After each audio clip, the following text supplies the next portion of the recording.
Good morning मेरे प्यारे बच्चों। बच्चों आपकी जो वर्कशीट है आज की वो है 45 वर्कशीट है आपकी।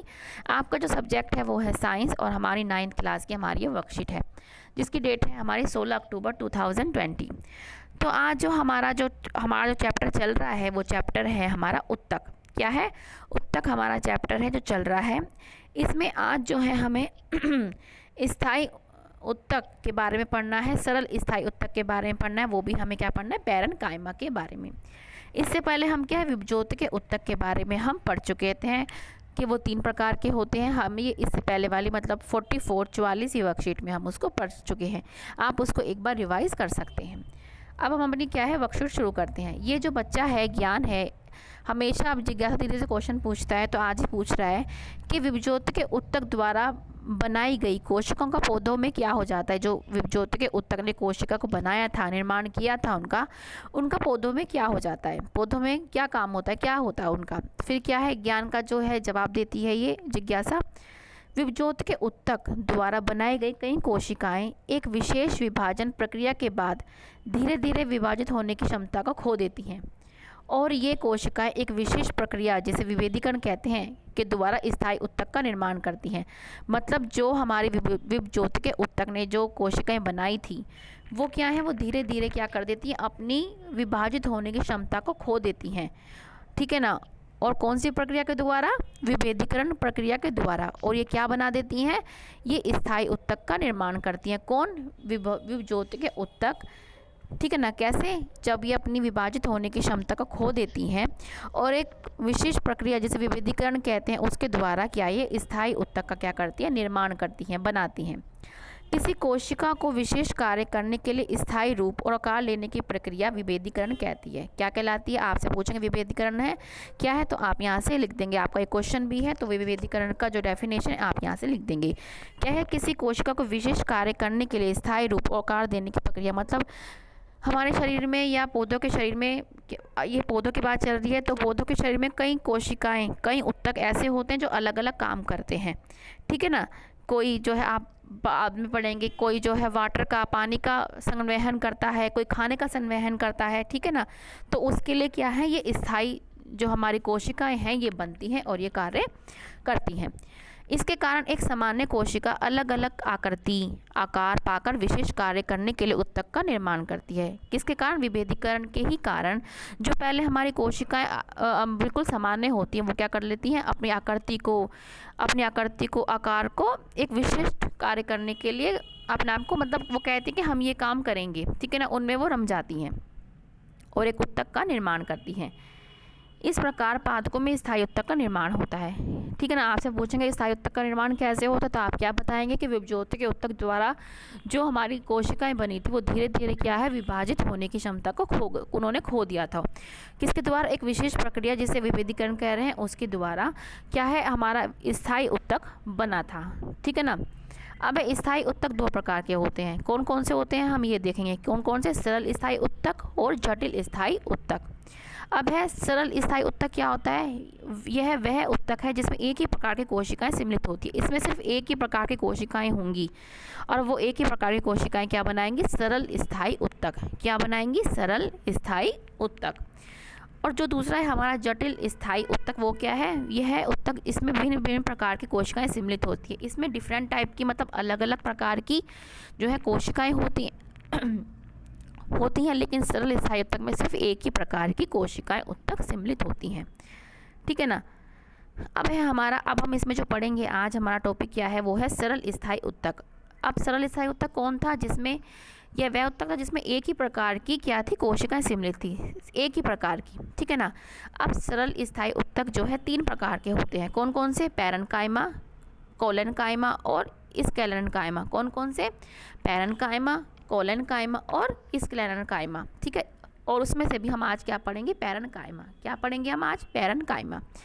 देखो पैरेनकाइमा पैरेनकाइमा की कुछ मुख्य विशेषताएं होती हैं। ठीक है ना। यह पौधों में आधारीय पैकिंग का काम करती हैं। जो पौधों में होती हैं ये उनका पैकिंग का काम करती है। ये सबसे नीचे जो पौधों की जो लेयर होती है वहाँ पे ये होती है। और अतः इन्हें पैकिंग ऊतक भी कहा जाता है। आपसे क्वेश्चन आ सकता है कि पैकिंग ऊतक किसे कहते हैं, तो आप क्या जवाब देंगे? पैरेन्काइमा को हम क्या कहेंगे? आधार पैकिंग हम पैकिंग ऊतक भी कहते हैं। अब क्या है ये, अब ये होती कहाँ है?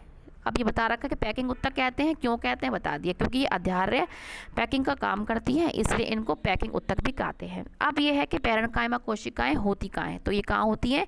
पैरेन्काइमा कोशिकाएं अक्सर पत्तियों की अंदरूनी सतह, मतलब पत्तियों के अंदर की साइड होती है, और तने और जड़ों के भराव में भी पाई जाती हैं। ठीक है ना। तो आपका क्वेश्चन, जैसे क्वेश्चन भी है आपका कि पैरेन्काइमा कहाँ पाया जाता है, तो आप क्या लिखेंगे? पैरेन्काइमा की कोशिकाएं क्या है? अक्सर पत्तियों की अंदरूनी सतह और तने और जड़ों के भराव में पाई जाती हैं। अच्छा, अब है इनका फीचर, मतलब ये इसके बारे में बता रखा है कि कोशिकाएं होती कैसी हैं इनकी। तो इनकी कोशिकाएं मतलब किसकी? पैरेन्काइमा की बात हो रही। कैसी होती हैं? जीवित होती हैं, मतलब लाइव होती हैं, जिंदा होती हैं, और कोशिका भित्ति बहुत पतली होती है। ठीक है ना। जीवित होती है और कोशिका भित्ति बहुत पतली होती है। इसकी कोशिकाएं बंधन मुक्त होती है और इनके मध्य काफ़ी रिक्त स्थान होता है। ठीक है ना। क्या होती है? इनके बंधन मुक्त होता है और इनके बीच में बहुत, जैसे ये दिखा रखे हैं, रिक्त स्थान होता है। पैरेन्काइमा पौधों का आधार प्रदान करती है। अब ये इनके ना, ये जो है ये इनके कार्य दे रखे हैं कि पैरेन्काइमा के कार्य क्या, ये इसकी विशेषताएं थी। आपका क्वेश्चन भी, ये इसकी विशेषताएं थी। और ये है पैरेन्काइमा का काम क्या है। क्या काम है? पैरेन्काइमा जो होता है क्या है? आधार प्रदान करता है। जैसे हमने ऊपर देखा, क्योंकि पैकिंग ऊतक था ये, तो क्या है? आधार प्रदान करता है। और इनकी कोशिकाओं में बड़ी बड़ी रसदानियाँ होती हैं। रसदानियाँ क्या होती हैं? वैक्यूल्स जिसे हम बोलते हैं। ठीक है ना। इनकी कोशिकाओं में बड़ी बड़ी रसदानियाँ होती हैं जो जल और भोजन को एकत्र करती है, मतलब इकट्ठा करती हैं। तो इनके दो कार्य हो गए। क्या हो गए? एक तो ये आधार प्रदान कर रही हैं, दूसरा क्या है? ये जल और भोजन को एकत्र, मतलब फूड को, खाने को ये क्या करती है? स्टोर करके रखती है, एकत्रित करके रखती हैं। अब है पैरेन्काइमा के भी क्या है? प्रकार है। कौन से प्रकार है पैरेन्काइमा के? दो हैं, क्लोरेन्काइमा और एरेन्काइमा। अब हम इन्हें पढ़ते हैं। क्या है ये? कुछ पौधों के पैरेन्काइमा में क्लोरोफिल पाए जाने के कारण इसे क्या कहते हैं? क्लोरेन्काइमा। जो हमारा पैरेन्काइमा है उनके अंदर क्या होता है? क्लोरोप्लास्ट पाया जाता है। क्या पाया जाता है? क्लोरेन्काइमा। देखो, कुछ पौधों के पैरेन्काइमा में क्लोरोफिल, और आपको पता है क्लोरोफिल का क्या काम होता है? क्लोरोफिल जो है फोटोसिंथेसिस, प्रकाश संश्लेषण में क्या आता है? हमारे को भाग लेता है। ठीक है ना। तो क्या है? कुछ पौधों के पैरेन्काइमा में क्लोरोफिल पाए जाने के कारण इसे क्या बोलते हैं? क्लोरेन्काइमा। हरित ऊतक मतलब ग्रीन टिश्यू भी कहा जाता है। और क्लोरेन्काइमा में प्रकाश संश्लेषण की प्रक्रिया संपन्न होती है। अब आपको क्वेश्चन आ सकता है कि प्रकाश संश्लेषण की जो प्रक्रिया है वो कहाँ संपन्न होती है? वो होती है क्लोरेन्काइमा। और इसको क्लोरेन्काइमा क्यों बोलते हैं? क्योंकि इसके अंदर क्लोरोफिल उपस्थित होता है। जिस पैरेन्काइमा के अंदर क्लोरोफिल उपस्थित होगा उसको क्या बोलेंगे हम? क्लोरेन्काइमा। अब दूसरा क्या आता है हमारा? जलीय पौधों के पैरेन्काइमा को एरेन्काइमा बोलते हैं। जब जलीय पौधे होते हैं उनके पास भी पैरेन्काइमा होगा। ठीक है ना।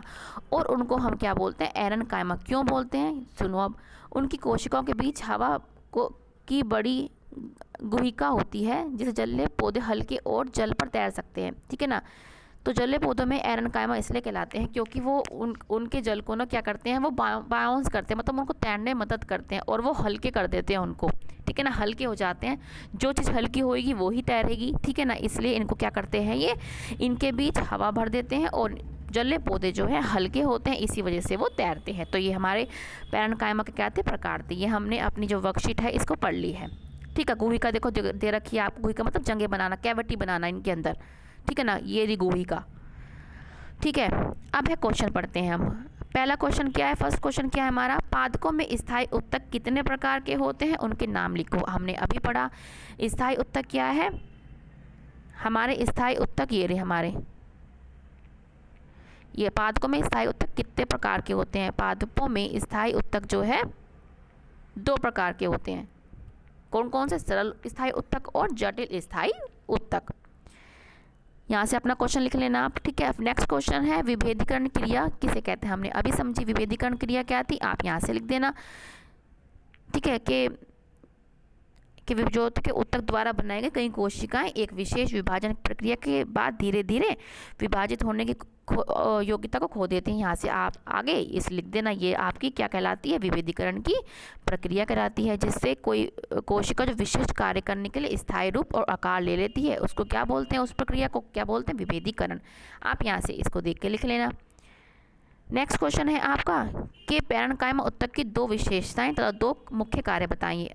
जैसे आपको अभी बताया, इसके दो विशेषताएं क्या है, ये आप यहाँ से लिख लेना। क्या, इनकी कोशिकाएं जीवित होती हैं, मतलब लाइव होती हैं, और कोशिका भित्ति बहुत पतली होती है। दूसरी क्या है, इनकी कोशिकाएं बंधन मुक्त होती है और इनके मध्य काफ़ी रिक्त स्थान होता है। और इसका कार्य क्या है, कार्य ये क्या है, ये पैरेन्काइमा पौधों को आधार प्रदान करता है, मतलब इसका पैकिंग मटेरियल होता है, इसके ऊपर ही दूसरे जो उसके पार्ट हैं वो बनते हैं, ठीक है। और इनकी कोशिका बड़ी बड़ी राजधानियाँ होती हैं जो जल और भोजन को क्या करती हैं, स्टोर करते हैं, एकत्रित करती हैं, ये इसका काम हो गया।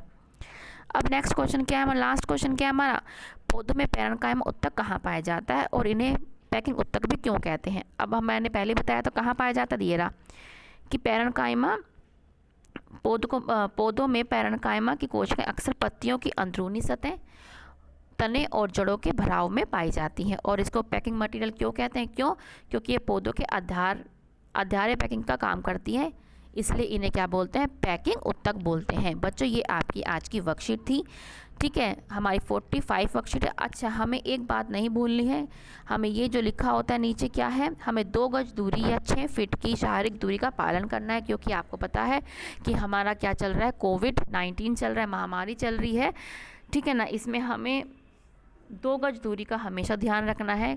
हम कहीं जाएँ तो हमेशा मास्क लगा के जाएँ, ठीक है ना। और जब भी कहीं बाहर से आए तो अपने हाथों को हम साबुन से धोएं। तो बच्चों ये आपकी वर्कशीट थी, ठीक है ना। अब हम मिलेंगे आगे की वर्कशीट के साथ।